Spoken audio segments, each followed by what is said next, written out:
রঘুদাস ছিলেন ভগবানের পরম ভক্ত, কিন্তু পরম ভক্ত পরম ভিকারী, পরম গরিব। জগন্নাথের ভক্তরা কিন্তু বেশি ধনী নয়, জগন্নাথের ভক্তরা খুব গরিব। কেউ ভয় পাবে না, আরে জগন্নাথের ভক্ত হলে গরিব হয়ে যাবে নাকি। আর ভগবান আসলে ভগবান গরিবদেরকে বেশি ভালো পান, যারা অবহেলিত, যারা নিচু, যারা গরিব, তার সমস্ত লীলার মাধ্যমে আমরা দেখতে পাচ্ছি। সেই জন্য কুন্তিদেবী বলছেন না, জন্ম ঐশ্বর্য শ্রুত শ্রীভি এদমান মদপমান নৈব হর্ত্য বিধাতুং বৈত্বাং অকিঞ্চন গোচর। কৃষ্ণ যারা জন্ম ভালো ঘরে সম্ভ্রান্ত ঘরে জন্ম হয়েছে বলে অহংকার করে, ঐশ্বর্য টাকা পয়সার অহংকার করে, শ্রীত বুদ্ধির অহংকার করে, শ্রী সৌন্দর্যের অহংকার করে, তারা তোমাকে স্বাগত করতে পারবে না। বৈত্যাং অকিঞ্চন গোচর, ভগবান অকিঞ্চনেরই গোচর হয়ে থাকেন। তো এই রঘুদাস খুব গরিব ছিল, অত গরিব ছিল, তো ভগবানকে একটা মালা দিতে চায়, তো সুতো কেনার পয়সা নেই। ওই যে কলা গাছ আছে না, কলা গাছের যে কি বকল না কি বলে, উপরে যেটা থাকে কি বাকল, বাকলটাকে ছিঁড়ে তার ভিতর থেকে সুতো বানিয়েছে। তাতে ফুলের হার বানিয়ে মালা বানিয়ে মন্দিরে নিয়ে গেছে। পান্ডাদেরকে বলছে এটাকে ভগবানকে লাগিয়ে করো, অর্পণ করো। পান্ডা বলছে না না, এ কোথা থেকে, এটা কি তুমি কলা গাছ থেকে সুতো বানিয়ে নিয়ে এসছ? তখন এটা প্রচলন ছিল না, তারা লাগায় না। তখন রঘুদাস খুব দুঃখী হয়ে চলে এসেছে, দুঃখী হয়ে চলে এসছে। আর সেদিন সন্ধ্যাবেলা পূজারীরা সব চেষ্টা করছে ভগবানের মালা পড়াবার জন্য। আর যত মালা পড়াচ্ছে সব পড়ে যাচ্ছে, যত মালা পড়াচ্ছে পড়ে যাচ্ছে। কি ব্যাপার, মালা কেন ভগবান গ্রহণ করছে না? তখন যে মুখ্য পূজারী ছিলেন বা রাজা, কাউকে ভগবান স্বপ্নতে বলেছেন যে পর্যন্ত আমার ওই ভক্ত বানানো মালাটা আমাকে না পড়াবে, আমি কোনো মালা গ্রহণ করব না। তখন রঘুদাস এত গরিব ছিলেন, তার ঘর বাড়ি ছিল না, তার কুটিয়াও ছিল না, সেই সিংহ দরজার সামনে ছাতার নিচে সে থাকতেন, দিন রাত সেখানে পড়ে থাকতেন। এই হচ্ছে ভগবানের ভক্তের অবস্থা। এই হচ্ছে ভগবানের ভক্তের অবস্থা। কিন্তু ভক্তের তাতে আনন্দ, ভক্তর কোনো ঐশ্বর্য নাই, থাকার নাই, খাবার নাই, ঘুরে বেড়ায়, তাতে আনন্দ। কেন? তার বিশ্বের সম্পর্কে আনন্দ নেই, বিশ্বের সঙ্গে সম্পর্ক করে যে সুখ পাওয়া যায় সেই সুখে তার ধ্যান নাই। সে ভগবানের সঙ্গে সবসময় যুক্ত থাকে আর সে দিব্য আনন্দ থাকে। তাই বিশ্বের সুখের ব্যবস্থা না থাকলেও তার কোনো চিন্তা থাকে না। তো তখন সে খুব দুঃখিত। ভগবান সেই মালা নিয়ে যখন পড়ানো হয়েছে, তো এখন জগন্নাথ পুরীতে আপনারা যাবেন, সেই দিন থেকে বিধান হয়ে গেছে জগন্নাথ থেকে যত মালা পড়ানো হচ্ছে সব এই কলা গাছের বাকল থেকে সুতো বানিয়ে জগন্নাথকে সেই মালা অর্পণ করা হচ্ছে। এই রঘুদাস একবার এরকম হয়েছে, খুব মানে বেমার, কি রোগ, কিছুটা রোগ হয়েছে ওর। তো রোগাক্রান্ত হয়েছে যে তার তো ঘর বাড়ি নেই, কেউ নেই, দেখার লোকও নেই, কে দেখবে? তো এক জায়গায় পড়ে, সেখানে পায়খানা পেশাব করছে, গন্ধ, কেউ আর পাশে ঢুকতে চায় না, সে রাস্তায় পড়ে আছে। ভগবান ভক্তের দশা দেখুন কিরকম। তো একদিন এরকম পড়ে আছে, ভগবানকে স্মরণ করছে। একদিন সকালে উঠে দেখলো হঠাৎ তার সব পেটটা সুন্দর মলমূত্রকে পরিষ্কার করে দিয়েছে, সুন্দর শরীরকে সেন্ট লাগিয়ে দিয়েছে, আর খুব সুন্দর ফ্রেশ। বলি কি করলো? আমার তো কেউ আত্মীয় স্বজন নেই, কে করছে রাত্রে আসে এরকম? একদিন হলো, 2 দিন হলো, 3 দিন হলো, ওকে ধরতে হবে কে করছে। তো একদিন না শুয়ে চোখটা বন্ধ করে পড়ে আছে।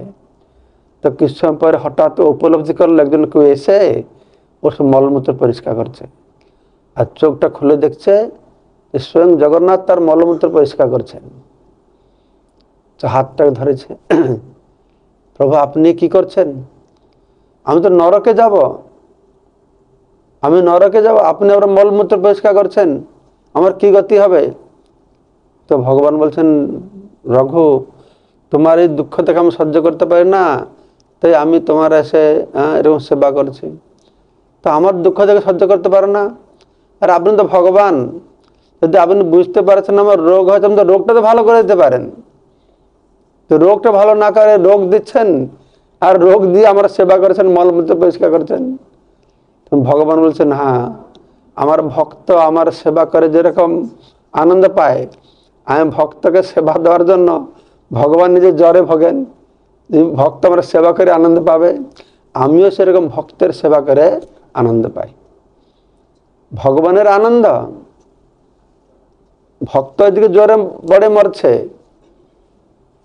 ভগবানের আনন্দ। ভক্ত মনে করছে তাহলে আমি সারা জীবন রোগী হয়ে থাকি, ভগবান যদি আনন্দ হয় তাতে। মহাপ্রভু যখন নবদ্বীপে ছিলেন, তো মহাপ্রভু প্রতিদিন শ্রীবাস সঙ্গে নৃত্য কীর্তন হতো। আর একটা ওনার ভক্ত ছিল শুক্লাম্বর ব্রহ্মচারী, খুব গরিব ব্রাহ্মণ, অত গরিব যে ভিক্ষা করে জীবিকা নির্বাহ করতেন। সারাদিন ভিক্ষা করবে, যেটা পাবে রান্না করে ভগবানকে ভোগে রেখে এটা খেত। কিন্তু ভগবান পরম ভক্ত। তো একদিন নৃত্য কীর্তন হচ্ছে শ্রীবাস সঙ্গ নেই, তো সারাদিন ভিক্ষা টিক্ষা করে, সেই ভিক্ষা তুলে ঝুলি নিয়ে এই শুক্লাম্বর ব্রহ্মচারী ঢুকেছেন শ্রীবাস সঙ্গনে। আর নৃত্য কীর্তন হচ্ছে, তো মহাপ্রভু হঠাৎ নৃত্য বন্ধ করে দিয়েছেন। তো ভক্ত চিন্তা করছে কি হলো, আজকে কিছু একটা অশুভ হলো নাকি, কিন্তু হঠাৎ বন্ধ করে দিলেন। তো মহাপ্রভু আস্তে আস্তে শুক্লাম্বর ব্রহ্মচারীর কাছে গিয়েছেন, আর সেখানে সে যে ঝুলি ছিল, এই ঝুলি থেকে চাল বাহির করে মুঠা মুঠা খাচ্ছেন চালগুলো। তো শুক্লাম্বর বলছে, না প্রভু, না প্রভু, এটা খাবে না, খাবে না, এটা আপনার যোগ্য খাবার নয়। তো মহাপ্রভু বলছে, না শুক্লাম্বর, আমি তোমার কাছ থেকে কেড়ে কেড়ে খেতে আমার আনন্দ। আমার কৃষ্ণলীলায় তুমি গরিব ছিল, তুমি সুদামা বিপ্র ছিল, তোমার হাত থেকে ঝুলি থেকে চিড়া জবরদস্ত খেয়ে আমার আনন্দ হয়েছিল, তখন তুমি খুব গরিব ছিল। এখন তুমি গরিব হয়ে জন্মলাভ করেছ, তুমি জন্ম জন্মান্তরে গরিব হয়ে থাকবে, তোমার কাছ থেকে কেড়ে কেড়ে খেয়ে আমি আনন্দ পাবো। তো কীরকম ভগবান, যে আমার ভক্ত হলো, তোমাকে আশীর্বাদ দিচ্ছি, তুমি জন্ম জন্মান্তরে গরিব হয়ে জন্ম লাভ করবে। কিন্তু ভক্তের আনন্দ, আমি গরিব হয়ে থাকি, যদি অনন্ত কোটি ব্রহ্মাণ্ডের প্রভু পালনকর্তা যদি তার লোভ হয় আমার ঝুলি থেকে কেড়ে কেড়ে খাবে, তাহলে আমার গরিব হওয়া থেকে সৌভাগ্য আর কি আছে? সবাই জীবনে চিন্তা করে আমি ঐশ্বর্যশালী হব, বৈভবশালী হব। হ্যাঁ, ভগবান বলছেন ঐশ্বর্যশালী বৈভবশালী তাদেরকে আমি ঘুরেও তাকাই না। দুর্যোধন বিরাট ফিস্ট করে বসে আছে, কৃষ্ণ অপেক্ষা করে। হ্যাঁ, আর কৃষ্ণ কি করছেন, বিদ্যুরে গিয়ে ঘরে গিয়ে কলা চকলা খাচ্ছেন। ভগবানের দৃষ্টি কার প্রতি, এটাকে আমাদের ভালো করে অনুভব করতে হবে। তারপরে ভগবান তাকে হাত বুলেছেন, তো সে সুস্থ হয়ে গেছে। তো এইভাবে এই রঘুদাসের মহিমা খুব প্রচার হয়ে গেছে। বিরাট পরম ভক্ত ভগবানের, জগন্নাথের পরম ভক্ত। তো জগন্নাথ সঙ্গে তার সখ্যরসের ভাব ছিল, জগন্নাথ নাকি তার সঙ্গে বাড়িতে খেলা করতে আসতেন। তো একদিন বাড়িতে খেলা করতে এসে জগন্নাথ বলছেন, রঘুদাস, আজকে আমার খুব কাঁঠাল খেতে ইচ্ছা হচ্ছে, চলো ওই রাজার বাগানে অনেক সুন্দর কাঁঠাল হয়েছে, চলো তুমি আমি আমার দুজন যাব, আর চুরি করে কাঁঠাল খাবো সেখানে বসে বসে। তো রঘুদাস বলছে, প্রভু আপনি চুরি কেন করতে যাবেন? আপনার কাঁঠাল খাচ্ছে যদি ইচ্ছা হয়, আমি কালকে ভিক্ষা করে নিয়ে আসবো, আমার আনন্দে কাঁঠাল খাবো। তো জগন্নাথ বলছেন, আরে আরে কাঁঠাল তো আমি অনেক খাই, কিন্তু চুরি করে খাওয়াটা আলাদা টেস্ট আছে। আমি যখন বৃন্দাবনে লীলা বিলাস করেছিলাম, আমার মা তো আমাকে অনেক মাখন খাওয়াতো, কিন্তু আমি যখন আমার বন্ধুদেরকে নিয়ে চুরি করে মাখন খাওয়াতাম গোপীদের বাড়ি, তার টেস্ট একটা আলাদা। চলো আমি তোমাকে যে ওই টেস্ট দেবো তোমাকে, সেই স্বাদ তোমাকে চাখাবো তোমাকে। তখন রঘুদাস বলছে, ঠিক আছে চলো যাই। তো জগন্নাথ রঘুদাস রাজার কাঁঠাল বাগানে গিয়েছেন। বিরাট বড় বাউন্ডারি ওয়াল দেওয়া হয়েছে, যে সিকিউরিটি বসে আছে, যাবে ভিতরে কি করে? তো রঘুদাস আর জগন্নাথ দুইজন কোনো মতে করে এই পাঁচিলটা টপকেছে ওইদিকে। তো আমি চিন্তা করছি, ভগবানকে কি চড়ে টপকে যেতে হয় নাকি? ভগবান তো পরমাত্মার সব দিকে আছে, উনি পাঁচের এপারে আছে, ইচ্ছা করলে সেপারে গিয়ে দাঁড়াতে পারে, চড়ে যেতে হয় না। কেন চড়ে যেতে হবে? না, ভক্তকে আনন্দ দেওয়ার জন্য। ভক্তের কাছে ভগবানের ভগবত্তা বেশি পাত্তা পায় না, ভগবত্তা লুকিয়ে থাকে। আর ভক্তকে এইভাবে আনন্দ দিয়ে ভগবানেরও আনন্দ হয়। ভগবান ভগবান হয়, তার যত আনন্দ নেই। ভক্তের সঙ্গে এইভাবে ভগবান বলে ভক্ত জানে না, যখন যখন ভক্ত ভগবানকে ভগবান বলে জানে না, তখন সেটা ভগবানের বেশি আনন্দ। অসুরেরা ভগবানকে জানে না। বৃন্দাবন অসুরেরা কৃষ্ণকে যে ভগবান, অসুরেরা জানে না। কৃষ্ণ যে ভগবান তার শুদ্ধ ভক্তরা জানে না। কৃষ্ণ যে ভগবান কৃষ্ণও জানে না, তার লীলা বিলাস করছেন। যে ভগবান যদি জানবে তার লীলা বিলাস তো হবে না, কিন্তু সে ভগবান। সে ভগবান। তো এইভাবে পাঁচেরি টপকে ওপারে গিয়েছে। দুজন বন্ধু গিয়ে কৃষ্ণ একটা কাঁঠাল গাছের নিচে গিয়েছেন। রঘুদাস, এই গাছে ভালো কাঁঠাল আছে, তুমি গাছ চড়া জানো? গাছ চড়াতে পারবে? হ্যাঁ আমি জানি। তুমি যাও, তুমি গিয়ে উপরে গিয়ে একটা কাঁঠাল পেরে পাত ফেলবে, আর আমি নিচে থেকে কাঁঠালটা ধরবো। তো রঘুদাস বলছে ঠিক আছে, তুমি যা বলবে তাই আমার কথা, সেই কথা। তো সঙ্গে সঙ্গে গাছের উপরে উঠে গেছে, একটা ভালো পাকা কাঁঠাল পেরেছে। পেরে, জগন্নাথ তুমি রেডি? হ্যাঁ আমি রেডি।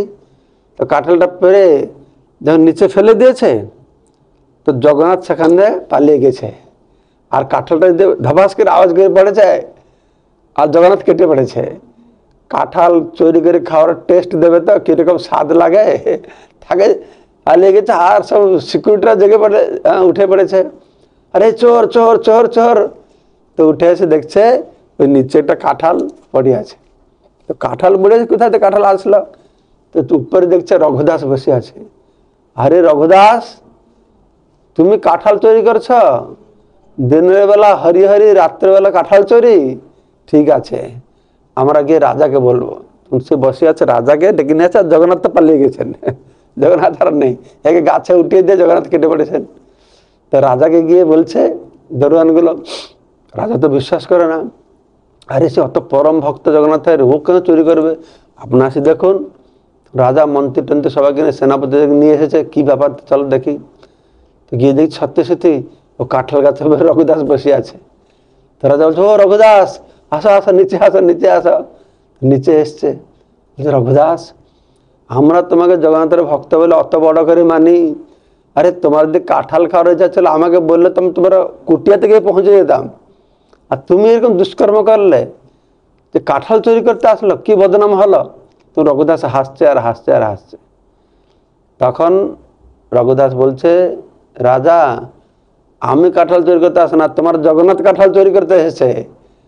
সব বর্ণনা করেছে যে এরকম আমাকে ডাকলো, চলো কাঁঠাল চুরি করতে যেতে, আর আমাকে গাছে চড়িয়ে দিয়ে এ কোথায় পালিয়ে গেছে। তো কেউ বিশ্বাস করলো, কেউ বিশ্বাস করলো না।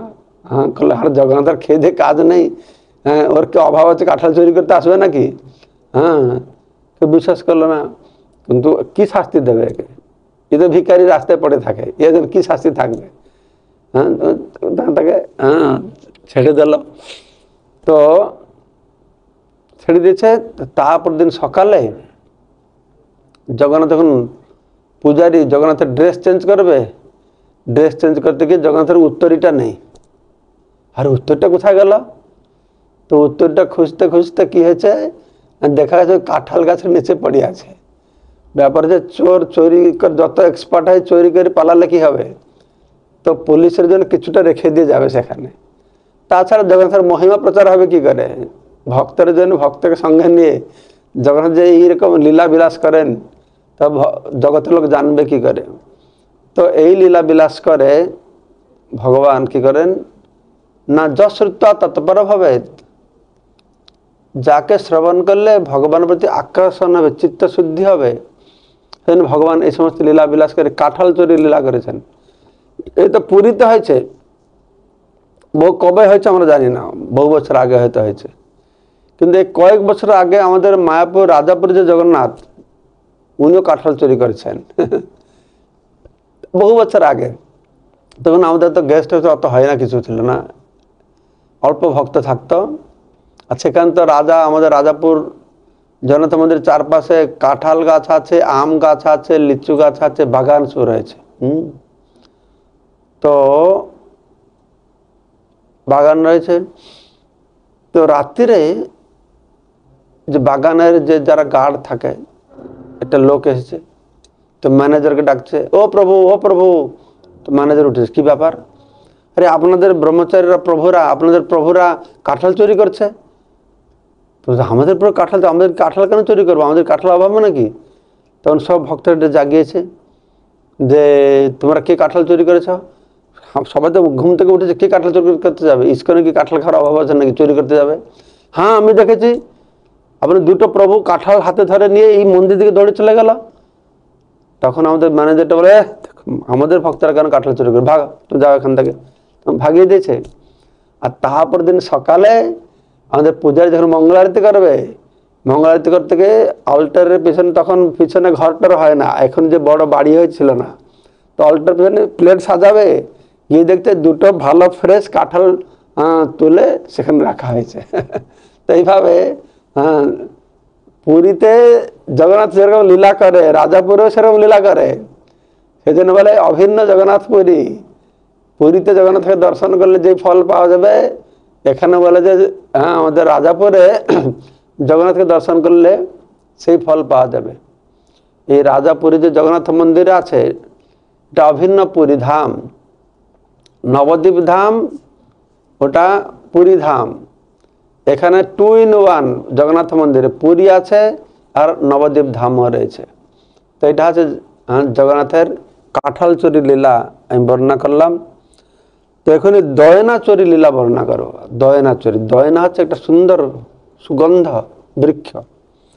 তো পুরীতে এখন একটা বিশেষ তিথিতে আমাদের পুরীতে বহু অনুষ্ঠান হয়, তার মধ্যে 12টা উৎসব খুব প্রসিদ্ধ।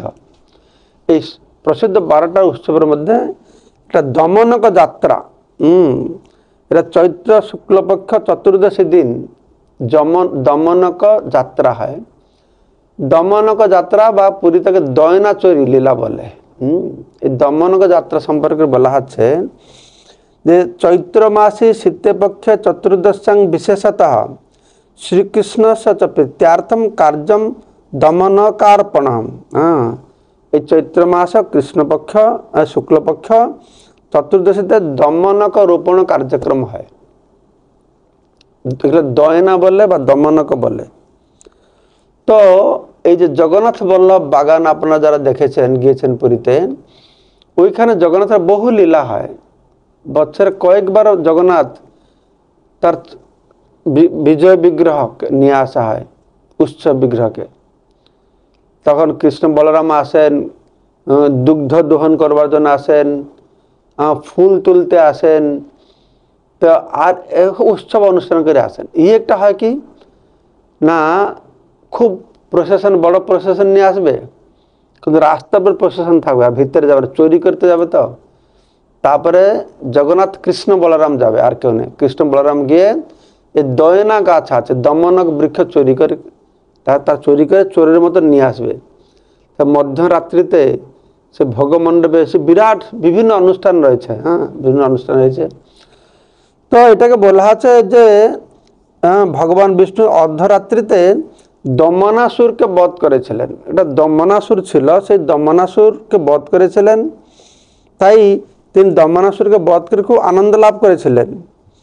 তো সেই দমনাসুর দেহ থেকে নাকি এই বৃক্ষটি হয়েছে।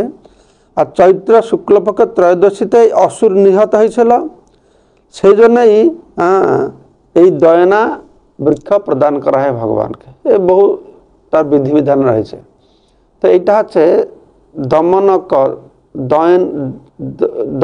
দমনাসুরকে বধ করেছিলেন বলে। কিন্তু আরেকটি লীলা আছে, তিনি দয়না চুরি করেছিলেন। কিভাবে তার বর্ণনা এরকম হচ্ছে। তো একদিন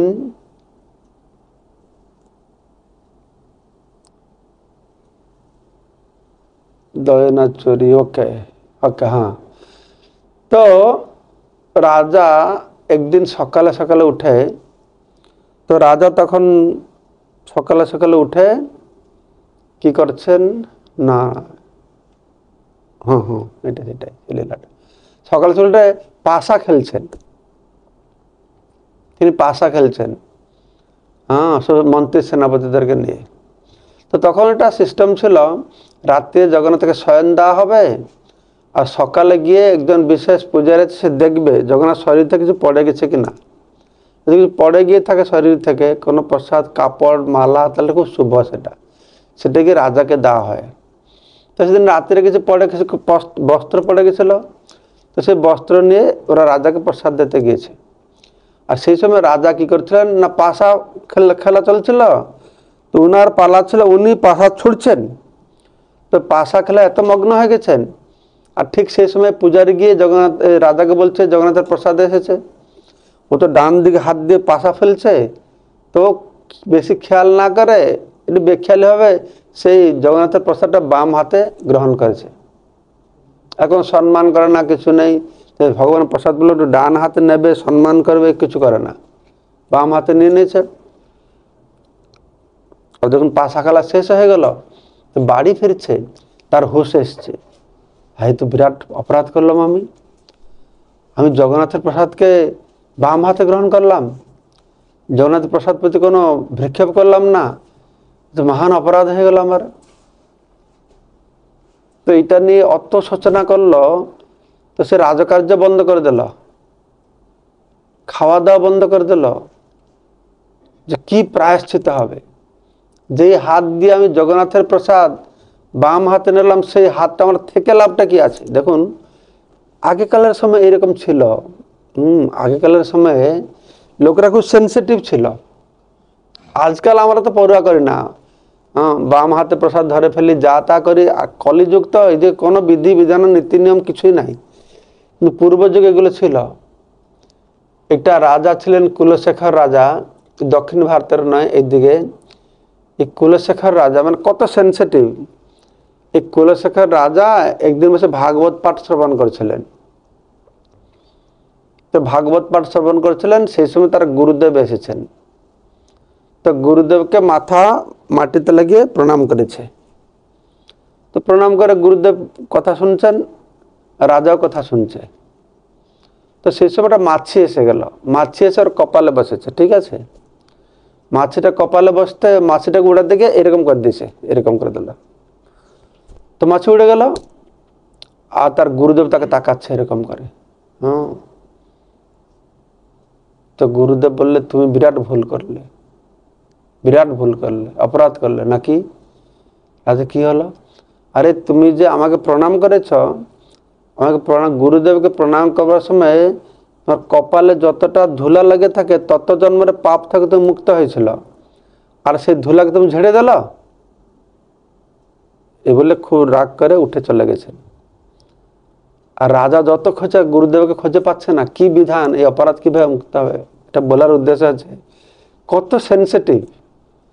এই যে এটা হলো, রাজা বলল তাহলে বিরাট অপরাধ হয়ে গেল আমার, তো কি হবে। তখন ব্রাহ্মণদেরকে বলল এর প্রায়শ্চিতটা কি আছে। গুরুদেবকে প্রণাম করতে গিয়ে যে মাথা থেকে ধুলা ঝেড়ে দেয়, কি প্রায়শ্চিত আছে। তো ব্রাহ্মণরা শাস্ত্র খোঁজে খোঁজে প্রায়শ্চিত খুঁজে পেল। ওই প্রায়শ্চিতটা এইরকম, তারা সাহস করে বলতে পারছে না রাজাকে যে এইরকম প্রায়শ্চিত করতে হবে। রাজা বলছে না, বলো আমাকে, আমি যদি প্রায়শ্চিত না করি আমার মৃত্যু হয়, তাহলে তো আমার জীবন ব্যর্থ হয়ে যাবে। গুরুদেব প্রণাম করতে গিয়ে আমার মাথার মধ্যে ধুলা ঝেড়ে ফেললাম। তখন ব্রাহ্মণরা বলতে সাহস করে না, তারপরে অনেক পেড়াপেড়ি করতে বলছে যে এটা কাজ করতে হবে।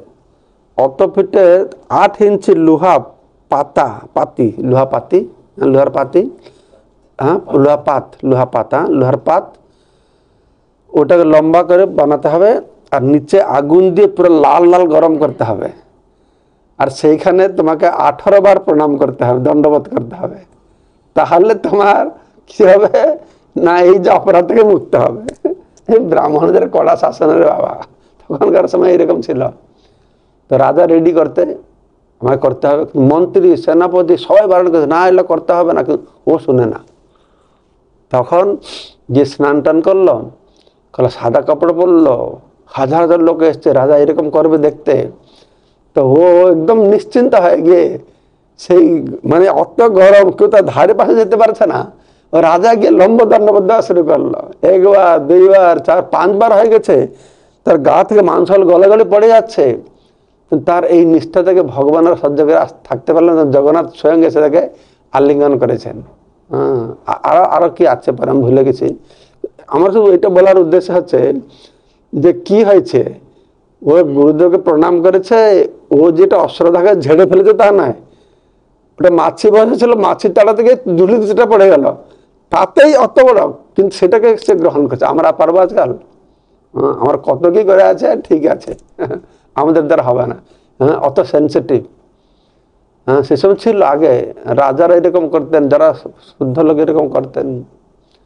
আমাদের ছোটবেলায় আমি দেখেছি গ্রামে গঞ্জে এরকম হলে যদি গাই রাত্রে বাঁধা আছে, গাইকে সে মারে না, দড়ি দিয়ে বাঁধা আছে, যে গাই মারা গেল তার গোহত্যার পাপ হয়ে গেল, সে বিরাট প্রায়শ্চিত্ত করতে হবে, 21 দিন ধরে কি গোগ্রাস করবে, কি কি কত কিছু রয়েছে। বিড়াল, যদি বিড়াল একটা মেরে ফেললো, সে তার কত কি প্রায়শ্চিত্ত রয়েছে, লবণ দেবে, প্রতিটা জিনিস ছিল। আজকাল আর নেই সেগুলো, গরু মেরে খাচ্ছে, আর প্রায়শ্চিত্ত কি করবে। তো এই রাজা খুব চিন্তা করলেন, কি এই হাতটা আমার থেকে কি লাভ আছে, যে হাতে আমি জগন্নাথের পথে বাম হাতে গ্রহণ করলাম। তো চিন্তা করছে কি করবে, খাওয়া দাওয়া নেই, রাজকার্য করছে না, খুব রোগা হয়ে গেছে। তো মহামন্ত্রী জিজ্ঞাসা করছে, কি ব্যাপার তোমার রাজা, তুমি কেন খাচ্ছ না, রাজা কি সমস্যা হয়েছে? তো রাজা বলল, আমার সমস্যা। তো রাজা তো চিন্তা করছে, হ্যাঁ, তো কি প্রায়শ্চিত করব, এই হাতটা আমার রেখে কি লাভ আছে? রাজা বলল মন্ত্রীকে যে রাত্রিরে আমি যে ঘরে ঘুমাই, জানলা দিয়ে একটা হাত ঢুকছে, ভূত ভূত হাত ঢুকাচ্ছে। তো মন্ত্রী তো আমাকে বলছে না কেন, আমি তান্ত্রিকই, আমি কি তাদেরকে ওঝাদেরকে নিয়ে আসবো? তো মন্ত্রী সব ওঝা তান্ত্রিকদেরকে নিয়ে এসেছে, বড় বড় ওঝাদেরকে সব যজ্ঞ টজ্ঞ করেছে, আর বলছে না ভূত চলে গেছে, এখন ভূত চলে গেছে। তো রাজা সেদিন রাত্রিরে আবার ঘুমাতে গিয়েছে, সে ঘরে ঘুমাচ্ছে। তারপর দিন সকালে মন্ত্রী জিজ্ঞাসা করছে, রাজা সাহেব সব ঠিক না, আজকে ঘুম ঠিক হয়েছে? রাজা বলছে, না, আজকে আবার সে ভূতে এসেছে, সে ভূত এসে জানলা দিয়ে আবার হাত ঢুকিয়েছে। তো মন্ত্রী, হ্যাঁ আবার এসেছে, ঠিক আছে, আপনি একটা কাজ করুন, আপনি অন্য ঘরে গিয়ে ঘুমাবেন, আমি তলোয়ার নিয়ে সে ঘরে বসে থাকবো, আর সে ভূত কে হাত ঢুকাছে তাকে দেখবো। রাজা বলল, ভালো ভালো, খুব ভালো। তো রাজা অন্য ঘরে ঘুমিয়েছে, মহামন্ত্রী তলোয়ার নিয়ে সেখানে বসে আছে, হ্যাঁ, শুচ্ছে না, ভূত কিরকম হাত ঢুকায়। তো ঠিক মধ্যরাত্রি দেখছে জানলা দিয়ে একটা হাত ঢুকছে, হাত ঢুকছে, হাত ঢুকছে, দেখলো এই তলোয়ার ধরে একটা কোপ দিয়েছে, আর সেটা হাতটা কেটে পড়ে গেছে। তখন রাজা কি করেছে, সেটাকে ভালো করে কাপড় দিয়ে জড়িয়ে টড়িয়ে তখন দেখেছে সারা রাত বসে আছে। সকালে রাজার কাছে গিয়েছে, রাজাকে বলছে, রাজা সাহেব আজকে ভূত এসেছিল, হাত ঢুকিয়েছিল, আমি তলোয়ার দিয়ে একটা কোপ দিয়ে হাত কেটে দিয়েছি। তো রাজা বলছে, হা, খুব ধন্যবাদ, তুমি খুব উপকার করেছো আমাকে, আমার ভূতের হাত কেটে দিয়েছে, খুব উপকার করেছ। তো রাজার সঙ্গে যখন কথাবার্তা হচ্ছে, তখন মন্ত্রী দেখলো রাজার বাম হাতটা নেই কাটা। তো তখন সে হাতটা খুলে দেখছে, উঠেছে রাজার হাত, আসলে রাজা হাত ঢুকিয়েছিল। তো মহামন্ত্রী, আরে কি করলাম আমি, রাজা তোমার হাত কেটে দিলাম, তুমি আমার অন্নদাতা, কি অপরাধ করলাম? সেই তো কান্নাকাটি শুরু করে দিয়েছে। তো রাজা বুঝিয়েছে, আর না না সেরকম নয়। রাজা সব বর্ণনা দিল যে এই হাত দিয়ে আমি অপরাধ করেছিলাম, এই হাত আমি রাখতে চাইছিলাম না, আসলে ভূত তো কেউ নেই, আমি গিয়ে হাতটা ঢুকিয়েছিলাম এই হাতটা তুমি কাটবার জন্য। তো তখন মহামন্ত্রীর খুব দুঃখী হয়ে গেল।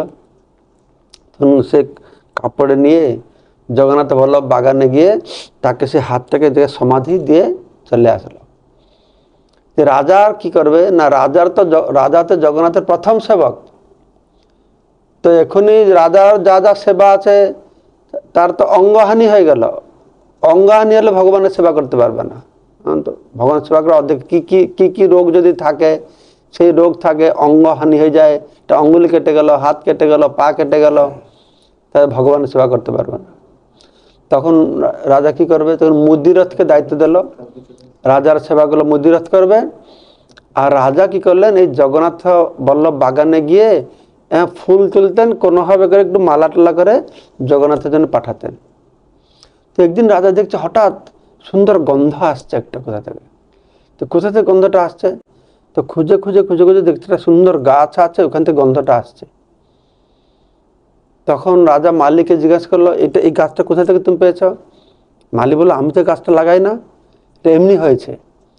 তো রাজা বললো, ঠিক আছে, এই গাছটাকে তুমি ভালো করে যত্ন করো, কেউ যেন পাতা টাতা না ছিঁড়ায়, যত্ন করো। তো রাজা, সে পাতাটা এত সুন্দর গন্ধ, তো রাজার ইচ্ছা হলো এটা যদি জগন্নাথের সেবালে লাগা হয় ভালো হয়। কিন্তু জগন্নাথের সেবাতে তো যে কোনো পাতা লাগাবে না, যে কোনো ফুল লাগবে না। আমাদের শাস্ত্রের বিধান আছে কোন ফুল শিবকে লাগবে, কোন ফুল দেবীকে লাগবে। শিবকে কোন ফুল লাগবে? ধতুরা ফুল লাগবে। দেবীকে জবা ফুল লাগবে, আর বিষ্ণুকে সাদা ফুল লাগবে, সব রয়েছে না। তো যে কোনো এর তো জাত নাই, কি জানে না গাছটা কি ভগবানকে দেবে কি করে। কিন্তু রাজার খুব ইচ্ছা যদি জগন্নাথকে দেখা কত ভালো হতো, কিন্তু এই বিধিবিধান দেখতে গিয়ে তো হবে না। কিন্তু রাজার যে ইচ্ছা হয়ে গেছে ভগবানকে দিলে ভালো হয়, তো ভগবানের লোভ হয়ে গেছে। হ্যাঁ, তো একদিন রাজা গিয়ে দেখছে, ঘুরে ঘুরে রাজাকে সবসময় দেখে গাছটা। তো একদিন রাজা কিছু কিছু পাতা কেউ ছেড়ে নিয়ে গেছে। তো মালিক ডেকেছে, কে পাতা ছিঁড়ল? না, আর কেউ তো আসে না ভিতরে, আমি তো দেখি না, আমি তো তুলি না, আর কেউ ভিতরেও আসে না। তো রাজা শাসিয়েছে, দেখো আমি তোমাকে এবার ছেড়ে দিলাম, আর একবার যদি তোলে এখান থেকে তোমার গর্দনটা কাটা হবে। রাজ শাসন তো এরকম ছিল। তো তাও কিছুদিন পর আবার রাজা এসেছে, দেখছে আর কিছু পাতা ছিঁড়িয়ে দিয়েছে। তো কী ব্যাপার, আবার কি পাতা ছিঁড়েছে? তো মালি বলছে, না আমি তো জানি না। তুমি জানো না বেটা, পাতা বাজার বিক্রি করছো, টাকা ইনকাম করছো, তুমি জানো না? এ বেটাকে জেলখানে পুরো কালকের গর্দন কাটা হবে। সঙ্গে অ্যারেস্ট করে জেলে পুরিয়ে দিয়েছে। রাত্রিবেলা বেচারা মালিক কি করবে, বলছে ভগবানকে ডাকছে যে প্রভু আমি আমার ডিউটি করেছি, আপনি তো সব জানেন, অন্তর্যামী, আমি তো পাতা চুরি করি না, আপনি জানেন, কিন্তু আমি কালকে সাজা পাবো। জগন্নাথ চিন্তা করে দেখছেন এটা কিরকম হয়, চুরি করলাম আমি আর গর্দন কাটবে তার, এটা কি হয়? ঠিক হয়? তখন রাজা কি করছে না, তো এটা ওটা খুব খারাপ জিনিস, খারাপ লাগে দেখতে। রাত্রে স্বপ্নতে গিয়ে রাজাকে বলছেন যে রাজন, তোমার মালি চুরি করে না, ওই পাতাটা আমি চুরি করেছি। কেননা ওই যে গাছটা হয়েছে দয়না গাছ, ওই গাছটা অত সুগন্ধ কেন না, তোমার হাত যেখানে পোতা হয়েছিল, তোমার আমার প্রতি এত প্রেম ভালোবাসা যে আমার প্রসাদ বাম হাতে তুমি ধরে ফেললে বলে হাতটা কেটে দিয়েছ, তো সেইখান থেকে বৃক্ষটা হয়েছে। তো আমার এর প্রতি খুব আসক্তি আছে, আর তুমি আমাকে দিতে চাইছিল, তাই এই অনুরাগ ভরা গাছের সুন্দর সুগন্ধ পাতা নিতে আমি রাত্রে এসে চুরি করে নিয়ে যাই। তাই তুমি মালিকে কোনো দোষ দেবে না, বরঞ্চ এই পাতা তোলে কালকে মালিকে নিয়ে যে মালি পাতা দিয়ে আমাকে সাজাবে। আর আমি এই যে লীলা করলাম এর স্মৃতিতে, এই তিথিতে নাকি সে লীলাটা হয়েছিল। প্রতি বছর এই দয়না চুরি লীলা করবে সারা জগৎ আমার মহিমা, আমার চোরের মহিমা। ভগবান যা করে তার এটা মহিমা। ভগবান চুরি করলেও মহিমা, আমরা চুরি করলে জেলখানে ঢোকাবে, তাই না? কৃষ্ণ চুরি করলো, মাখন চুরি করলো, জেলখানে গেল। কেউ সাধারণ লোক যদি কোনো মহিলাকে নিয়ে রাত্রে ডান্স করে, কিছু বদমাশি করে, কি করবে? তা গ্রামের লোকের ধরবে, কোমরে দড়ি বেঁধে হাফ নাড়া করবে, সাদা কালো লাগিয়ে মামার বাড়িতে দিয়ে আসবে, না জেলখানায় পুলিশের কাছে দিয়ে আসবে। আমরা যদি সেই কাজ করি তাহলে আমাদেরকে মামার বাড়ি যেতে হবে, জেলখানায় যেতে হবে। আর ভগবান সেটা করেছেন, তাকে জেলখানা যাওয়া তো দূরের কথা, তার সেই লীলা শ্রবণ করে মানুষ এই সংসার কারাগার জেলখানা থেকে মুক্তি পায়। এইটা হচ্ছে পার্থক্য। এটা প্রভুপাদ বলছেন যে ভগবান করলে, শ্রীল গৌর গোবিন্দ গোস্বামী মহারাজ বলতেন যে ভগবান করলে লীলা, আমরা করলে খাবো কিলা। ভগবানকে কোনোদিন আমরা যেন নকল করতে না যাই। তো এটা হচ্ছে ভগবানের দয়নাচরী লীলা। সে আজকেও পর্যন্ত হচ্ছে। তুলসী যেরকম প্রিয়, এই দয়না খুব প্রিয়। সে দয়না গাছ চাষ করে, বেশি টেশি হয় না, খুব সমস্যা। কেউ কেউ প্রাইভেটলি দয়না চাষ করে ভগবানকে দিয়ে আসে।